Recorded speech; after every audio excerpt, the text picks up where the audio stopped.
জন্য তার অনেক তরিকা আছে।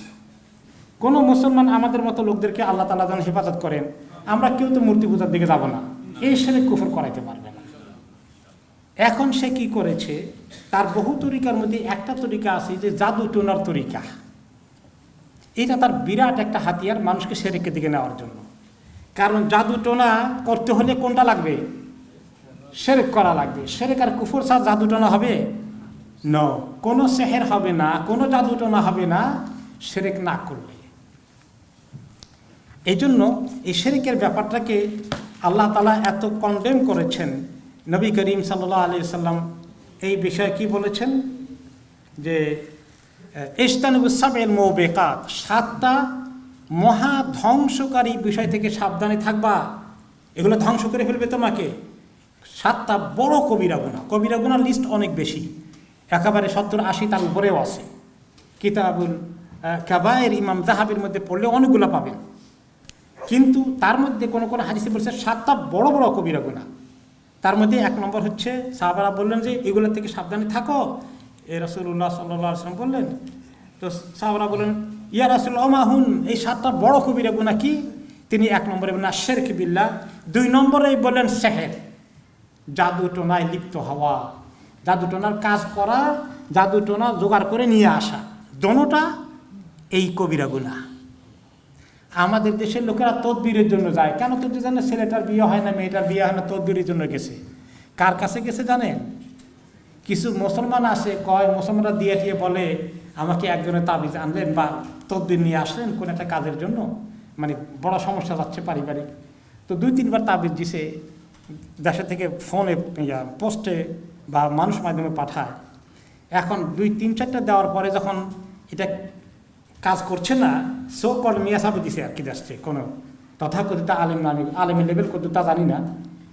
তো এখন 3-4টা দেওয়ার পর যে হুজুর এতটা আনসিক কাজ হলো না, বুঝছি তোমার একটা সাংঘাতিক শক্ত হয়ে গেছে, আমার থেকে হবে না, অমুক হিন্দু ও তার থেকে নিতে হবে, তো ওইটা সে মারাত্মকটা দিব, ওইটা না। তো এরকম এই যে শিরক, ওই হিন্দু শুধু শিরকের কাজ করে না, যারা মুসলমান যারা এই কাজ করে তাদেরকেও শিরক কুফর করতে হয়, তা না হলে হবে না। 3 নম্বর সুদ খাওয়া, 4 নম্বর গরিবের এতিমের মাল আত্মসাৎ করা, এতিমের মাল কিভাবে খায় আপনারা জানেন। 5 নম্বর হচ্ছে জিহাদের ময়দান থেকে পালিয়ে যাওয়া। 6 নম্বর হচ্ছে কোনো মুসলিম মহিলা যার চরিত্র ঠিক আছে তাকে অসৎ চরিত্রদের তহমত দেওয়া। আরেকটা আছে কোনো ব্যক্তিকে অন্যায়ভাবে খুন করা। এই হলো 7টি ধ্বংসকারী জিনিস। কিন্তু এই যে জাদু, যে বিষয় আজকে আমাদের টপিক, শিরকের অন্যতম উপায় এই সেহের করার বিষয়। আপনারা জানেন যে আল্লাহ রাব্বুল আলামিন এর বিষয়ে সূরা আল বাকারায় বলেছে এর অস্তিত্ব আছে। অনেকেই মনে করে জাদুটোনা এগুলো কুসংস্কার, এগুলো আমরা বিশ্বাস করি না, কিন্তু জাদুটোনা যে কোরআনে আছে, আল্লাহ তাআলা কোরআনে স্বয়ং বলেছে সূরা আল বাকারাতে, ওয়াত্তাবাউ মা তাতলু শায়াতিন আলা মুলকি সুলাইমান ওয়া মা কাফারা সুলাইমান ওয়ালাকিন্না শায়াতিনা কাফারু। তাহলে শয়তানগণ ইয়াল্লিমুনান নাস আস-সিহর, শয়তানরা এই কুফরি কাজ করেছে, জাদুবিদ্যা এগুলো শিখিয়েছে ইবলিসের কাছ থেকে, জিনদের কাছ থেকে মানুষরূপী লোকগুলো এগুলো শিখে এবং শিখেছে। পরবর্তী পর্যায়ে এই জাদুকরদের এই বিদ্যা হিন্দু মুসলিম নির্বিশেষে যারা এই দুশ্চরিত্রের লোক সমাজের মধ্যে, যারা এগুলো নিজেরা কিছু ক্ষমতা দেখাতে চায়, 2 পয়সা ইনকাম করতে চায়, আর মানুষ যখন বিপদে পড়ে তাদের দ্বারস্থ হয়, তাদেরকে তারা এই কুফরি কালাম দিয়ে এই জাদুটোনা শিরকের কাজ করে। এবং জাদুটোনার অস্তিত্ব যে আছে, যারা অস্বীকার করে তাদের জন্য আপনারা জানেন একটা হাদিস, বুখারী, সহিহ বুখারী হাদিস আছে। নবী করিম সাল্লাল্লাহু আলাইহি ওয়াসাল্লাম জাদুর শিকার হয়েছেন, ইমাম আবুল হাসান বলেছিলেন। হাদিসটা কি? এবং এই হাদিসের মধ্যে অনেক শিক্ষা আছে, আমরা হাদিসটা একটু পড়ি। নবী করিম সাল্লাল্লাহু আলাইহি ওয়াসাল্লাম বেশ কয়েক মাস ধরে অসুস্থ হয়ে গেছে। কি অসুস্থ উনি বুঝেন না, কোনো কিছু ওনার ভুলে যাচ্ছেন, কিন্তু কোরআন হাদিসের ওহি কিছু ভুলেন নাই।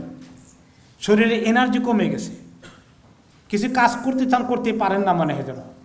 এই কোন কাজ করতে পারেন না? কোনো কোনো রেওয়ায়েতে আসছে যে তিনি স্ত্রী সহবাস করতে চান কিন্তু পারেন না। এই রোগ কিন্তু অনেকের ভিতরে আছে।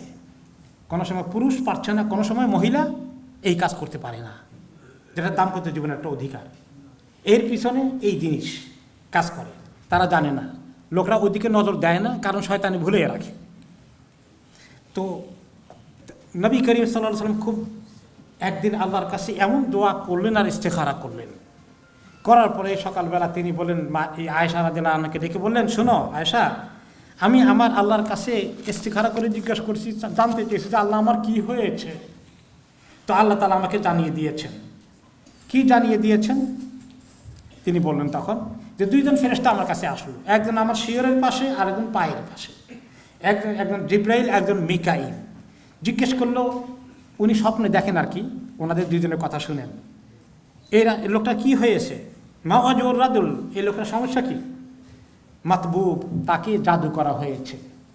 মান তাব্বাহু, তাকে কে জাদু করেছে? লাবিদ ইবনে আসাম, এক ইহুদি, লাবিদ নামে তাকে জাদু করেছে। কোন জিনিস ব্যবহার করেছে জাদু করতে, কোন জায়গায় জাদু করেছে? ওনার মাথার চিরুনি এবং চিরুনির মধ্যে আটকে যাওয়া কিছু চুল, এগুলোর মধ্যে জাদু মন্ত্র পড়ে পড়ে এগুলাকে খেজুর গাছের যে খেজুরের খোসা হয়, বড় একটা থোড়ের মতো উপরে থাকে, এই খোসার ভিতরে ঢুকিয়ে জাদু করে এটাকে একেবারে ওই একটা কুয়ার মধ্যে বের দারওয়ান, কুয়ার নিচে বড় পাথর চাপা দিয়ে রেখে দিয়েছে। তো নবী করিম সাল্লাল্লাহু আলাইহি ওয়াসাল্লাম পরে পাঠালেন, কোনো রেওয়ায়েতে আসে তিনি নিজে গিয়েছেন, কুয়ার পানি সেঞ্চন করে কুয়া দেখালো পানি জাদুর এই তাসিরের কারণে পানি একদম কালো রং হয়ে গেছে, এবং কুয়ার আশেপাশের গাছগুলো, খেজুর গাছগুলো মরে টরে জ্বলে মাথা শয়তানের মাথার মতো দেখা যায়। ওখান থেকে জাদু উঠেই ফেলেছেন, কোনো রেওয়ায়তে আসছে, কোনো রেওয়ায়তে আসছে যে ওনার একটা রেপ্লিকা করা হয়েছে বডির মধ্যে, এবং সুইয়ের মাথায় এরকম 11টা গিরা দেওয়া হয়েছে চুল দিয়ে বেঁধে বেঁধে, এবং জাদু করা হয়েছে। তারপরে জিবরিল আলাইহিস সালাম এসে বলে দিয়েছেন যে সূরা মুআউযিজাতান পড়া হোক। তখন এই ফালাক এবং নাস পড়া হয়েছে, এক একটা আয়াত পড়লে উনি ভালো ফিল করছেন, আরেকটা আয়াত পড়লে আর একটু ভালো ফিল করছেন, এবং একটা করে ওই গিরা খোলা হচ্ছে, সুই থেকে উঠানো হচ্ছে, এবং 11টা যখন উঠানো হয়ে গেছে তখন তিনি সম্পূর্ণ সুস্থ বোধ করেছেন। তাহলে এই যে যারা বিশ্বাস করে না স্বয়ং রাসূলুল্লাহ সাল্লাল্লাহু আলাইহি ওয়াসাল্লামকে যদি জাদু এফেক্ট করে, তাহলে অন্য কোনো মানুষকে এফেক্ট করবে না, এর অস্তিত্ব আছে, কোরআন হাদিস থেকে তার প্রমাণ আছে। এখন আমরা শুনলাম এরকম সেহের, জাদু টোনার এই অসুবিধাগুলো হয় এবং এগুলো আছে, এগুলো অস্বীকার করার কোনো উপায় নাই।